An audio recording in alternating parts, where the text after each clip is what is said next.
अब देखो Ferranti effect, अगर मेरे पास पाई मॉडल है,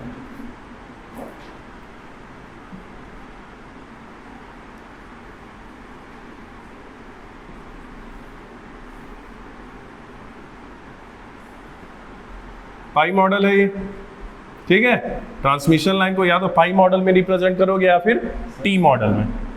हाँ हाँ, वी एस हुआ ये वी एस हुआ, ये क्या हुआ V R, I R, I S, इलाइन रेजिस्टेंस और इलाइन रिएक्टेंस है, C/2 दो ठोक शंट कैपेसिटेंस है।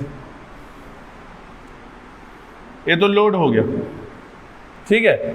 फेरांटी इफेक्ट कब आता है? जब लोड नहीं रहता। यहां पर जो करंट फ्लो होता है उसको IC1 बोलते हैं, यहां पर जो करंट फ्लो होता है उसको IC2 बोलते हैं। ये तो नॉर्मल है जब लोड लगा हुआ है आपका, लैगिंग लोड। अब नो लोड ले आओ,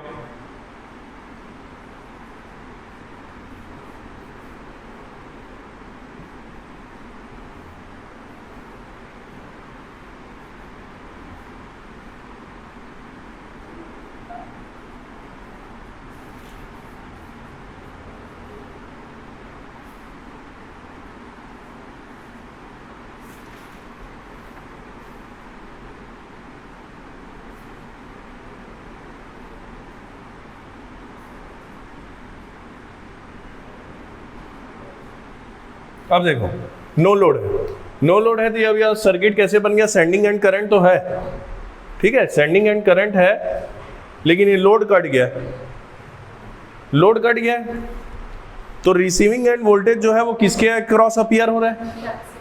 कैपेसिटेंस के क्रॉस अपीयर हो रहा है, ठीक है। जब भी फेरांटी इफेक्ट कभी हमेशा यही नहीं आएगा, एकदम मंत्र याद रख लो, जब जब कैपेसिटेंस एक्ट करेगा, जब जब कैपेसिटर एक्ट करेगा एज अ लोड, तब तब फेरांटी इफेक्ट आएगा।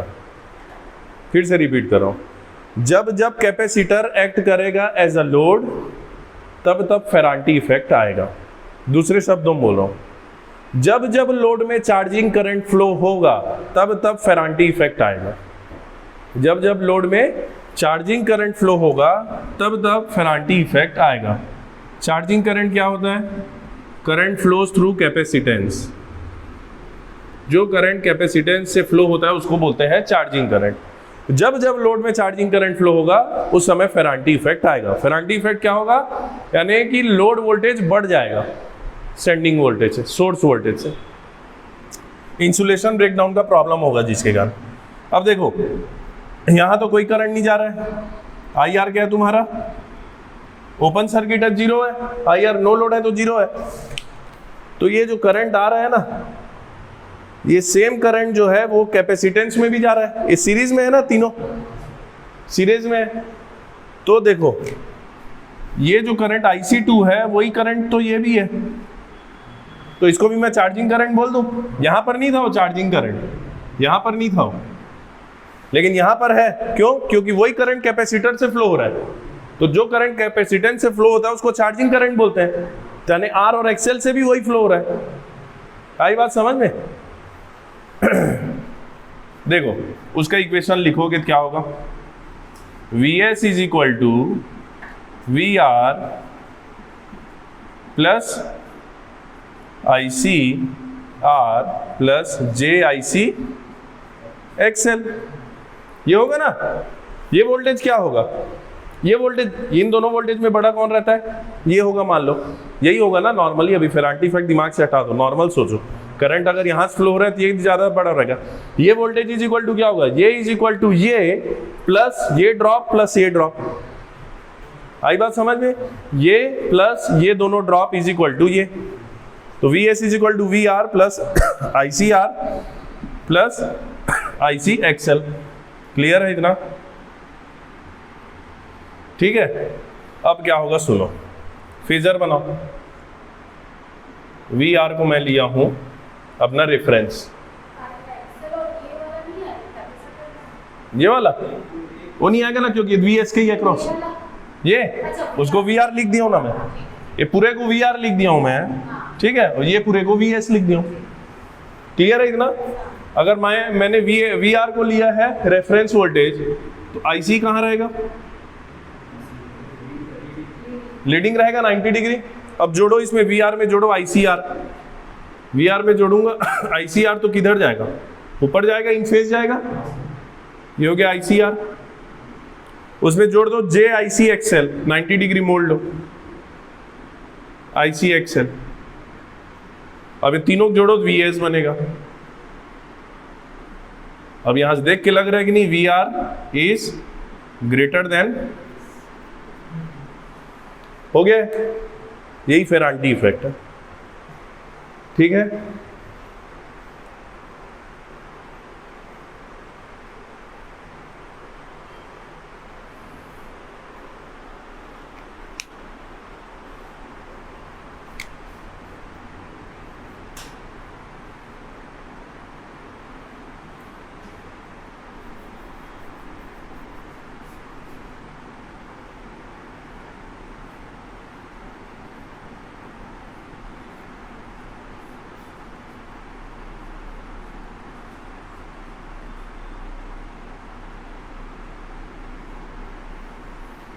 कितना वोल्टेज बढ़ता है पता है? ये भी पूछता है न्यूमेरिकल में, थ्योरी के माध्यम से पूछ देता है।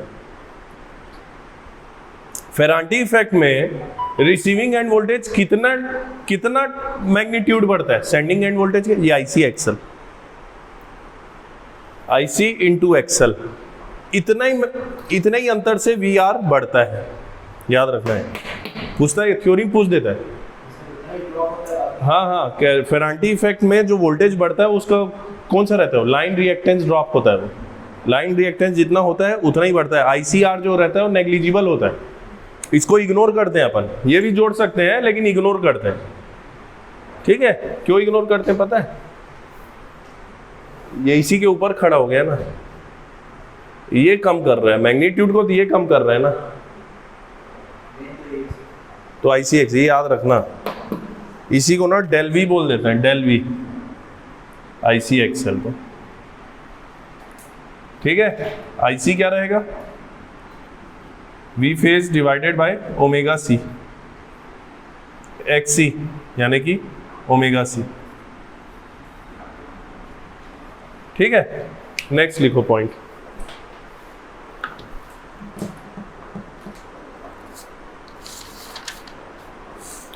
एक देखो एबीसीडी पैरामीटर होता है, लिख लिया इसको। एबीसीडी पैरामीटर होता है, ट्रांसमिशन लाइन पैरामीटर्स। उसमें ऐसे लिखते हैं, V S I S is equal to A V R plus B I R C V R plus D I R. ये होता है आपका एबीसीडी पैरामीटर या ट्रांसमिशन लाइन पैरामीटर्स बोलते हैं इसको। Where ABCD are transmission line constants, ठीक है। ये हो गया आपका बेसिक इक्वेशन है। अब इसके लिए फेरांटी इफेक्ट में क्या होगा? At no load, Ferranti effect यानी at no load. At no load क्या होगा तुम्हारा? वी आर जो रहेगा वो वी आर एन एल हो जाएगा, V R no load voltage रहेगा। जीरो कौन रहेगा? I R, I R zero रहेगा। तो इक्वेशन 1 क्या बन जाएगा? V S is equal to A V R N L. V R N L क्या आ जाएगा? V S by A.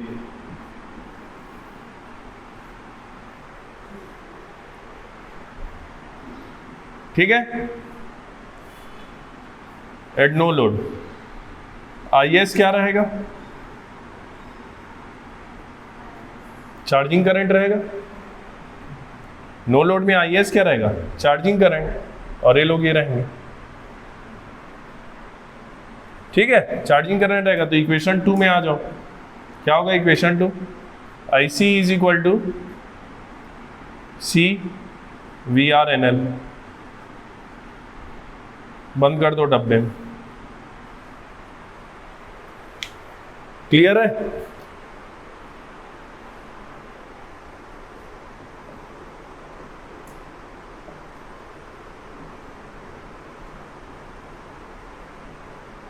ठीक है।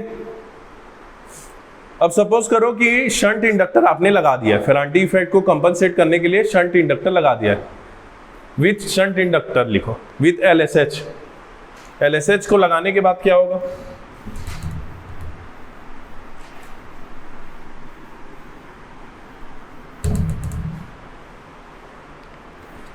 LSH आपने लगा दिया है, ठीक है, विथ LSH क्या होगा? XLSH का फॉर्मूला क्या होगा? V बाय I, ठीक है। अब उसमें पुट करो, क्या होगा? अब LSH लगा दियो तो मैग्नीट्यूड VS का किसके बराबर हो जाएगा? VR के बराबर हो जाएगा। LSH को लगाने के बाद जी वोल्टेज रेगुलेशन 0 हो गया ना, तो दोनों बराबर हो जाएगा, वहां डाल दो। इक्वेशन 1 में पुट करो इसको, तो क्या होगा? VR is equal to AVR plus BIR। VR 1 minus AVR IR रहेगा ना,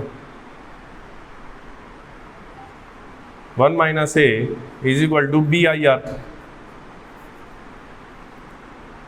तो VR बाई IR क्या निकल गया?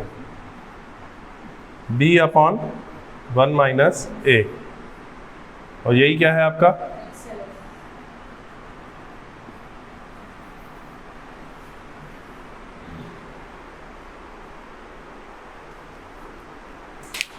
ठीक है।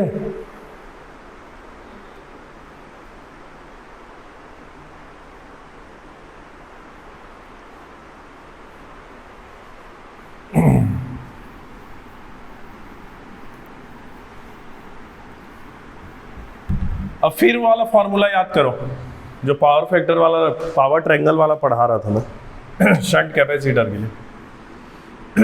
Without shunt inductor, without shunt inductor क्या होगा?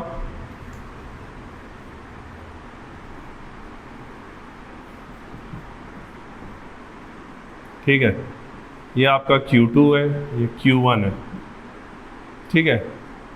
VR VS P1, यहाँ पर कैसा बनेगा? पावर ट्रायंगल नॉर्मल बनेगा, Φ1 P1 S1 Q1 cos Φ1, ठीक है। विथ LSH, विथ LSH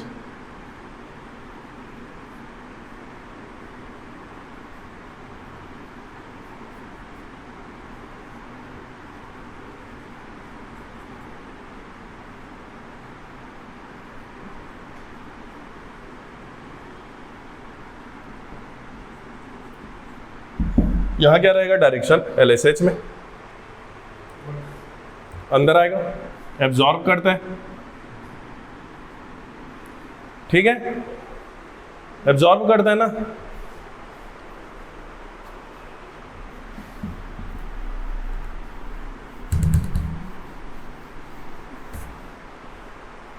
क्या होगा ये? यहां पर से फॉर्मूला क्या होगा? इन तीनों में रिलेशन क्या रहेगा?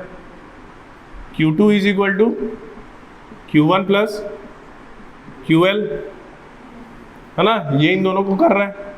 QL is equal to Q2 minus Q1। Phasor बना लो, अब नया पावर ट्रायंगल बना लो, सॉरी, ऐड कौन हो रहा है सब में? Q2, तो Q2 को बाहर कर दो, सब दोनों का परपेंडिकुलर, मेन परपेंडिकुलर Q2 रहेगा, ऊपर कर दो QL, नीचे कर दो आपका Q1। क्लियर है? Q2 ऊपर रहेगा तो Φ2 हो गया बड़ा, Φ1 हो गया छोटा। यहां पर पावर फैक्टर क्या हो रहा है? cos Φ2 less than cos Φ1। Q2 बड़ा है, Φ2 रहेगा पूरा एंगल, ठीक है, Q1 के करस्पॉन्डिंग Q1 रहेगा, तो φ2 बड़ा है तो कॉस फैक्टर उसका कम हो जाएगा, पावर फैक्टर कम हुआ। बाय इंस्टॉलिंग शंट के इंडक्टर पावर फैक्टर रिड्यूसेस। आया समझ?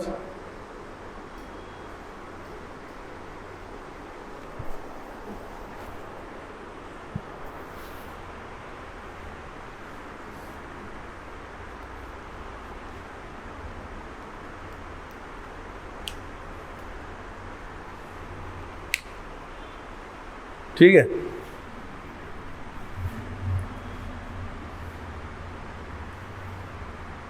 आया समझ? कुछ नहीं करना है, वो बिफोर है, विदाउट एलएसएच है, विद एलएसएच है। विदाउट एलएसएच में Q2 था, ये Q1 है, ये Q2 Q1 QL। अब यहाँ बस ये डायरेक्शन बस डिसाइड करना रहता है क्या रहेगा। आपको याद रखना है कि इंडक्टर हमेशा क्या करता है, एब्जॉर्ब करता है, नीचे डाल दो उसको।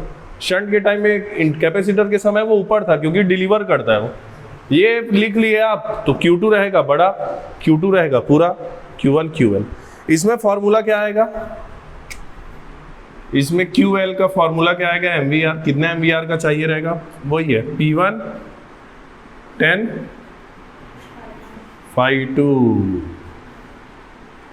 φ2 बड़ा है अभी, और 10 में φ2 की वैल्यू ज़्यादा होगी। ठीक है, जो बड़ा एंगल रहेगा उसको लेना। नेगेटिव आ जाएगा ना, नहीं तो ऐसे उल्टा मारोगे नेगेटिव आ जाएगा, लीडिंग पावर फैक्टर चल देगा।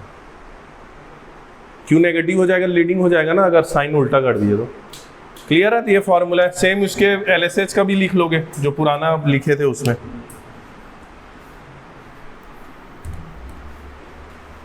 क्या होगा, QL is equal to VPH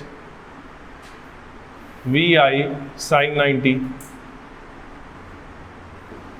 V into I को क्या लिखूंगा, V by omega L, V square by omega L. ये हो गया तुम्हारा QL पर फेज बोलोगे तो VPH LPH, ये हो गया। यानी QL is proportional to V square by F। याद रख लो, यहाँ से न्यूमेरिकल बनता है।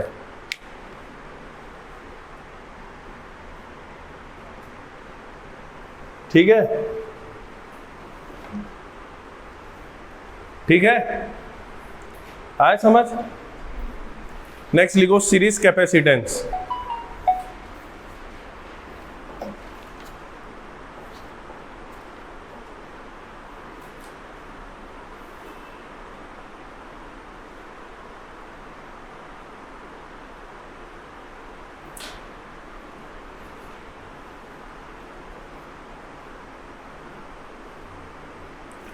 पहला point, by using series capacitance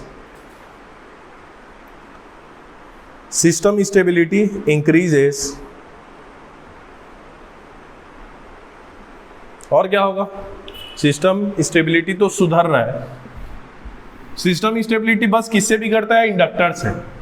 capacitor चाहे शंट रहे चाहे सीरीज रहे, स्टेबिलिटी सुधरती है। क्यों सुधरती है, लाइन रिएक्टेंस को कम कर देता है, मैक्सिमम पावर ट्रांसफर होता है।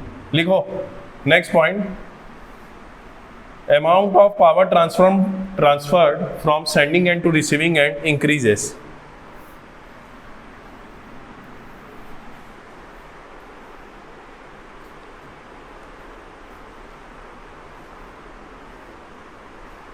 voltage regulation reduce।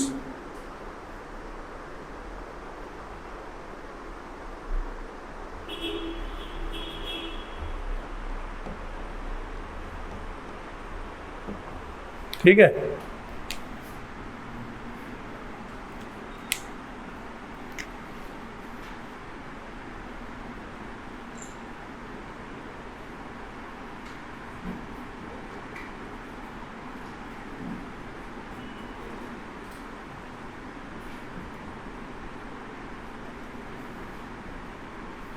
Voltage regulation क्या होगा, ये विदाउट सीरीज है ना।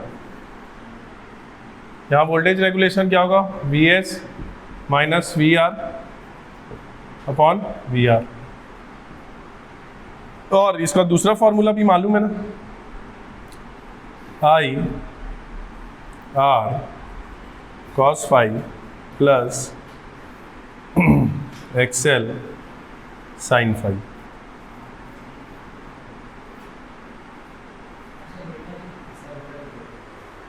है? अरे छोटी छोटी बात पकड़ रहे आपको।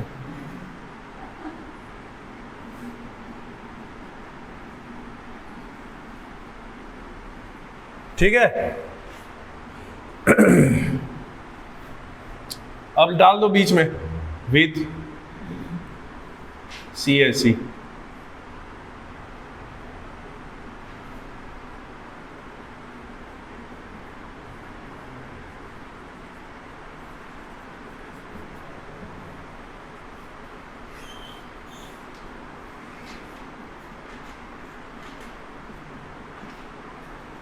अब वोल्टेज रेगुलेशन क्या होगा, I R cos phi plus XL minus X C sine five.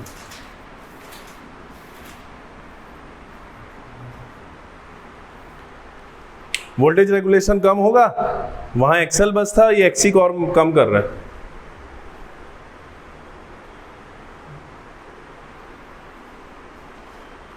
ठीक है, अब क्वेश्चन बनाएंगे।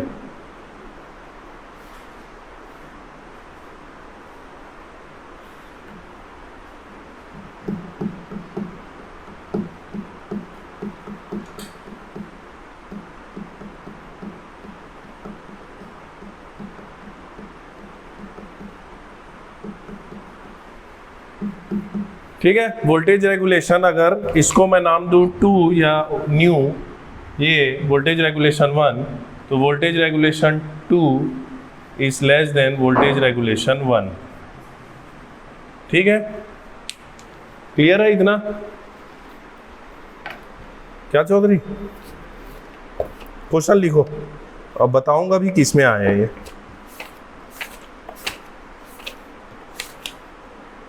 लिखो पहला क्वेश्चन, इसी तो कल और आज का मिला के, advantage of transmitting power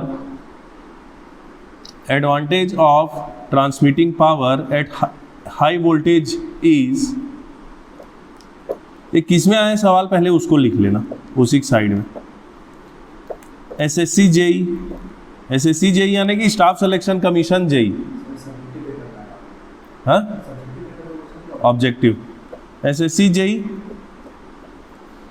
SSC JE में 2010 और 17 में आया है, दोनों बार आया है ये।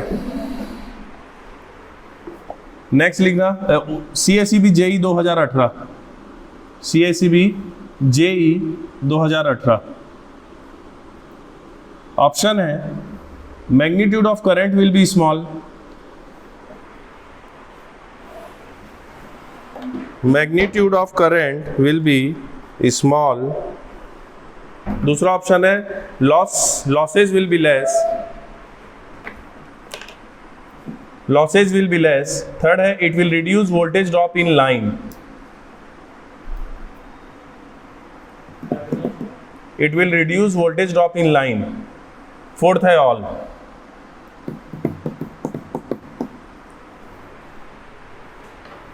कल अपन पढ़े हैं कि हाई वोल्टेज में ट्रांसमिशन के क्या क्या फायदे हैं। क्या होगा इसका आंसर? ऑल होगा, है ना। करंट का मैग्नीट्यूड कम होगा, लॉसेस कम होंगी, ड्रॉप कम होगा, वोल्टेज ड्रॉप कम होगा तो क्या होगा? रेगुलेशन सुधरेगा। ठीक है, नेक्स्ट लिखो, ये आया है एसएससी जेई 14 में और सीएसईबी 13 के एई में आया है।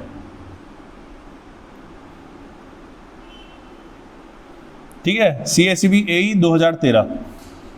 If voltage is increases by n times, if voltage is increases by small n times, the size of conductor would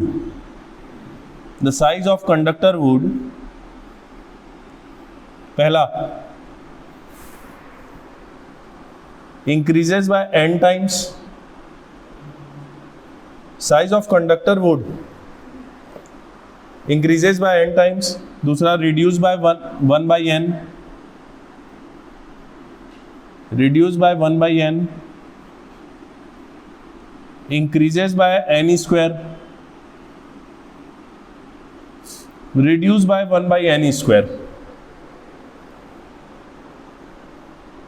क्या होगा? डी, कल अब बताया था ना। ठीक है, अगर आप वोल्टेज को इंक्रीज करते हो n टाइम्स तो volume is inversely proportional to 1 by n square. ठीक है, बन जाएगा। नेक्स्ट लिखो, JEE 18, CSB JEE 18, transmission lines, option A, absorb reactive power when fully loaded, absorb reactive power when fully loaded and generate reactive power on light loads।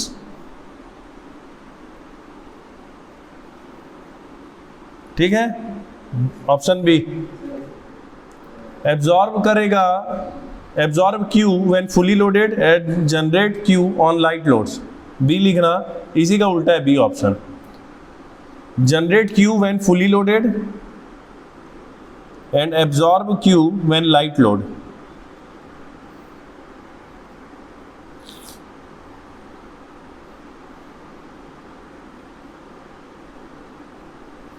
Third, generate on both condition, option C is generate reactive power, generate Q on both condition। option D, absorb reactive power in both condition। क्या होगा? ए होगा। Transmission line क्या रहता है, जब heavily loaded रहता है तो क्या करता है? एब्जॉर्ब करता है, तभी तो अपन डिलीवर वाला चीज लगाते हैं, शंट कैपेसिटर। जब लाइट लोड रहता है तब क्या करते हैं? लाइट लोड रहता है तब क्या करते हैं? एब्जॉर्ब करने वाला चीज लगाते हैं। ठीक है, नेक्स्ट, ये स्टेट इंजीनियरिंग सर्विस 2020 में आए हैं, CGPSC state engineering service 2020। For transmitting same power in a line, for transmitting same power in a line, comma, if the transmission voltage increases,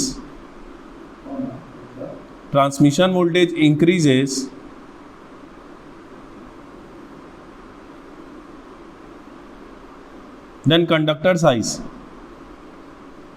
option A, increases,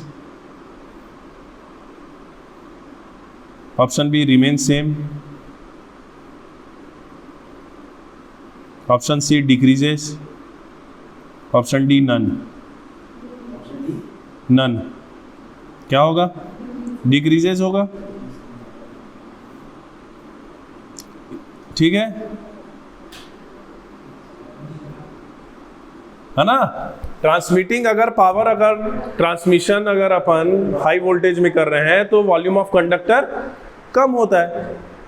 ठीक है, next question, ये भी CGPSC ऐसी है, state engineering service 2020। The transient stability limit of power system can be increases by, transient stability limit of power system can be increases by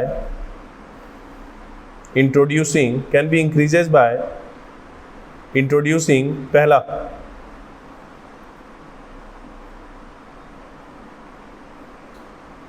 series inductor,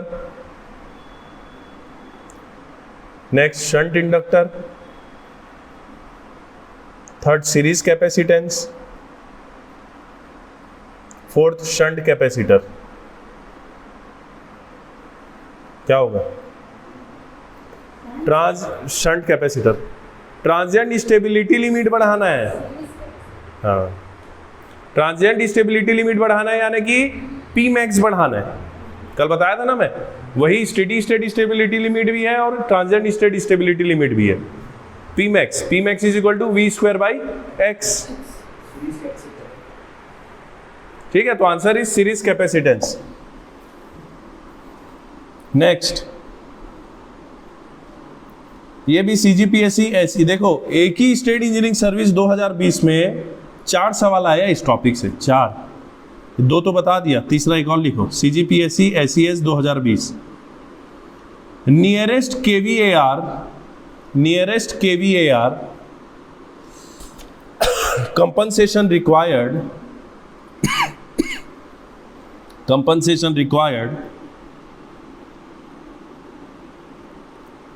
for improving the power factor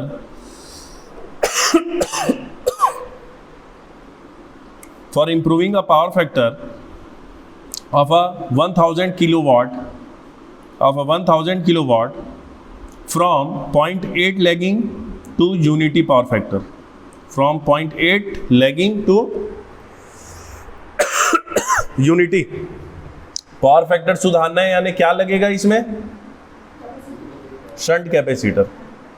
तो उसी का बोल रहा है KVR क्या होगा।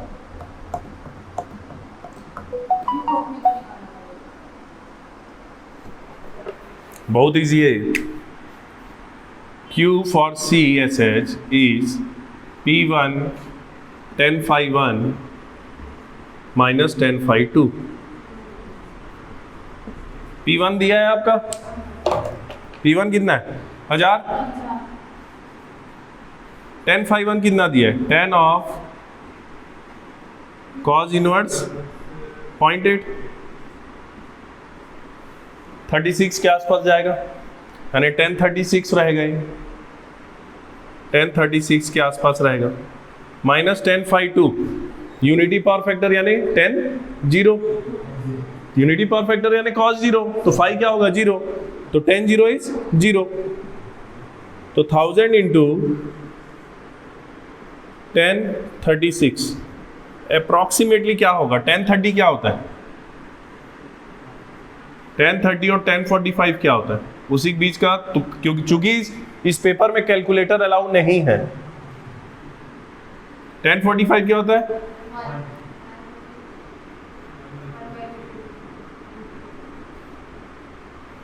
ठीक है, 0.70 से 1 के बीच, पास किसके है, इसके है, इससे थोड़ा सा आगे बढ़ा दो, 0.75 कर लो, 0.75 into 1000 750 is answer. Option A, option था इसमें 750 kVAR, ऑप्शन बी था 1000 kVAR, 500 kVAR नन, तो 750, 1000 हो नहीं सकता, 500 होगा नहीं, आधा नहीं हो जाएगा, ठीक है, क्लियर है। एक और लिखो, ये भी सेम पेपर में आया था, ये चौथा सवाल है इस टॉपिक से, उसी पेपर में, स्टेट इंजीनियरिंग सर्विस में। A reactive var compensation in power system can be effectively controlled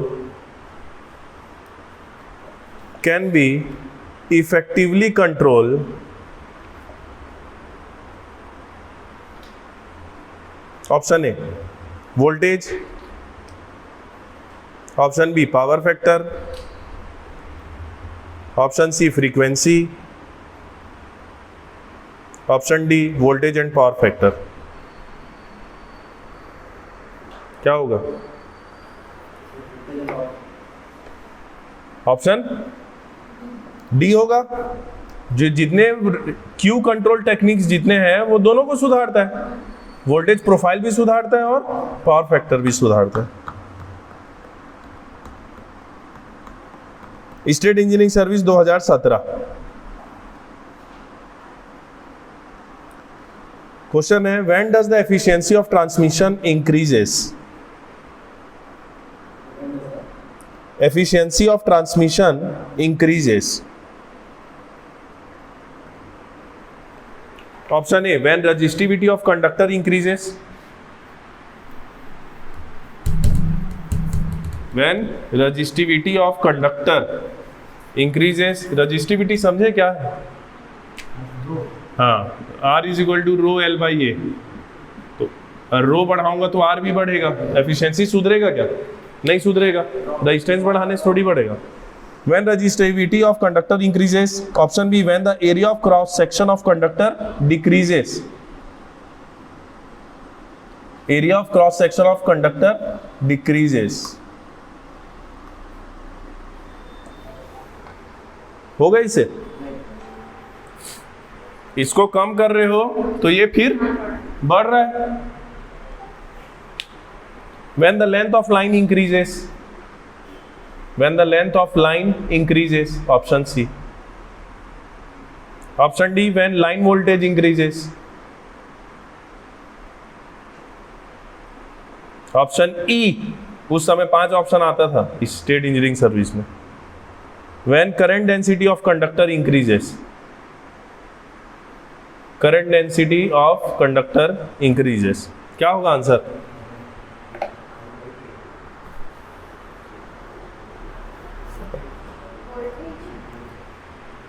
जब ट्रांसमिटिंग वोल्टेज बढ़ा दोगे तो करंट कम हो जाएगा, करंट रिक्वायरमेंट कम होगा, करंट रिक्वायरमेंट कम होगा तो लॉस कम होगा, एफिशिएंसी बढ़ेगी।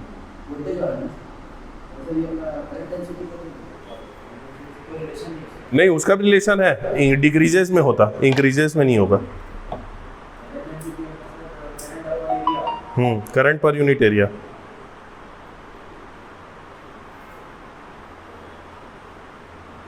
लिखो एक और question.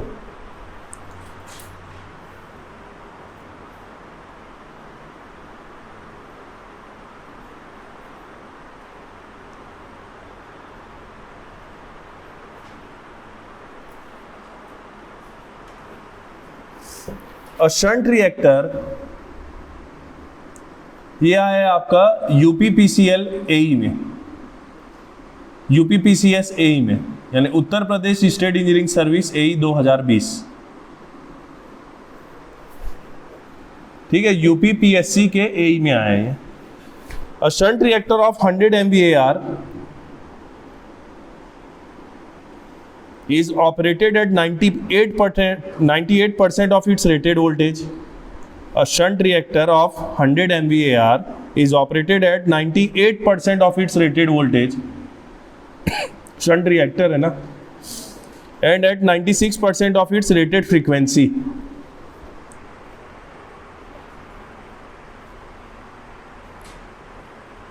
The reactive power absorbed by reactor is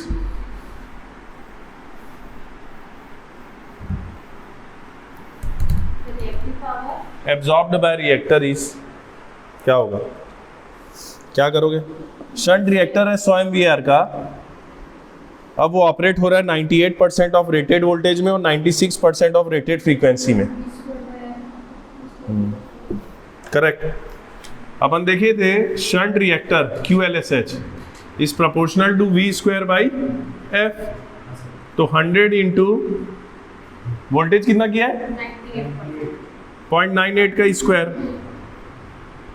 divided by, कर लेना, ठीक है।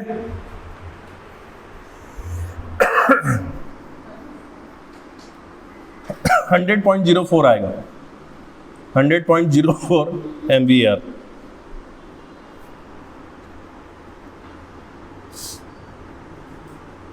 ठीक है, हाँ, यूपी का है ये।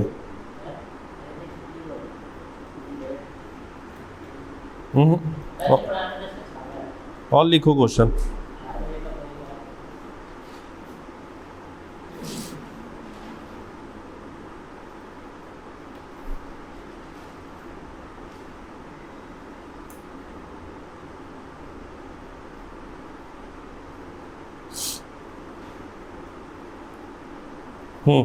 A 3-phase induction motor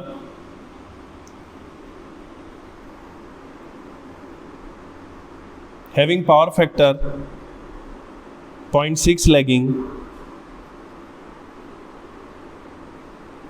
is connected to a output load of 9 megawatt and has efficiency of 90%, 90। and has efficiency of 90%.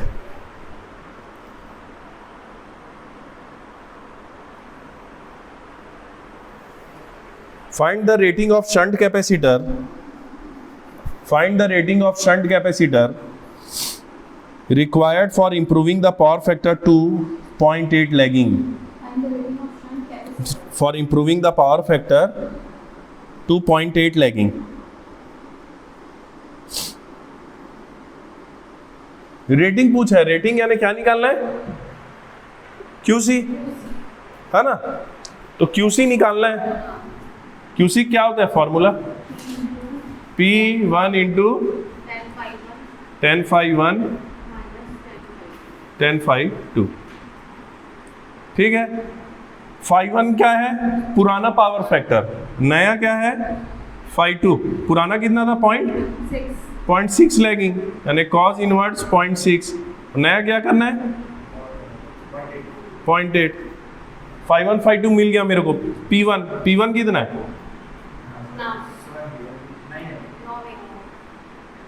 9 megawatt divided by 0.9। Output load है वो। P1 एक इनपुट पावर है समझ? आउटपुट लोड है, output load से मेरे को लेना देना नहीं है। P1 हमेशा क्या है? इनपुट एक्टिव पावर है। तो आउटपुट बाय एफिशिएंसी 9/0.9 कितना हो जाएगा? 10 मेगावाट। तो 10 इंटू ये कर लोगे cos इनवर्स 0.6। ये गेट का क्वेश्चन है, गेट में आया हुआ क्वेश्चन है।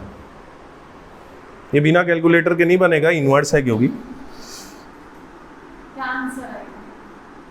5.8 MVAR 5.8 MVAR। क्लियर है इतना?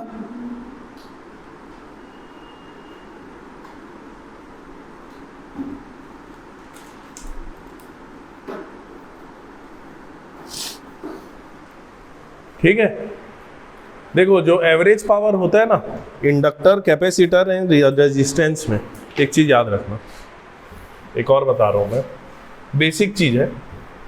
ये टॉपिक आपका हुआ कंप्लीट। बहुत क्वेश्चन आते हैं इस टॉपिक से, कंफ्यूजन टॉपिक रहता है। आर लोड है मान लो, खाली आर लोड, ठीक है।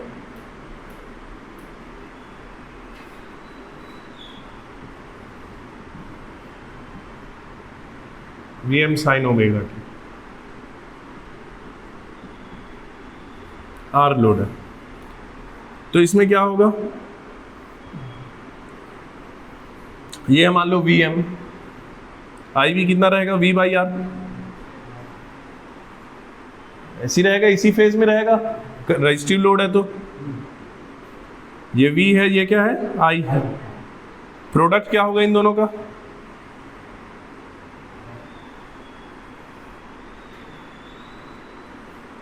पावर है, ऐसी बनेगा पावर। VI हो गया पावर, ये रजिस्टिव लोड है। इंडक्टिव लोड में आ जाओ, RL लोड मान लो, RL लोड।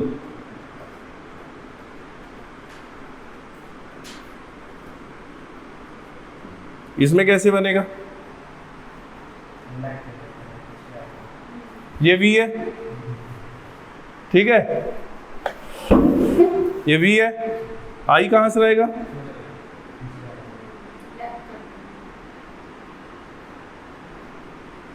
लैग कर रहा है। पावर कहां रहेगा? पावर क्या आएगा? इस पोर्शन में पावर थोड़ा नेगेटिव रहेगा, इस पोर्शन में पावर नेगेटिव आएगा। सेम कैपेसिटेंस के केस में भी। तो बताने का मतलब ये है, इंडक्टर RL लोड हो या RC लोड हो, एवरेज पावर रिड्यूस होता है। आई बात समझ में? RL लोड हो या RC लोड हो, जो एवरेज पावर मिलता है ना मेरे को, वो रिड्यूस होता है। क्यों? Because of reactive power, because of negative power. वो नेगेटिव पावर ही रिएक्टिव पावर है। एक्टिव पावर अगर नेगेटिव हो गया मेरा, यानी रिएक्टिव पावर आ गया वहां पर। पूरा रिएक्टिव पावर के बारे में कथा चल रहा है। आरएल लोड हो या आरसी लोड हो, आपका एक्टिव पावर थोड़ा सा नेगेटिव होगा। क्यों? क्योंकि लैगिंग और लीडिंग है, सेम फेज में नहीं रहता वी और आई। तो as compare to resistive load आपका जो एवरेज पावर होगा इनमें कम होगा थोड़ा सा, क्योंकि नेगेटिव पार्ट रहेगा। नेगेटिव पार्ट क्यों रहता है? Because of presence of reactive power. Clear है?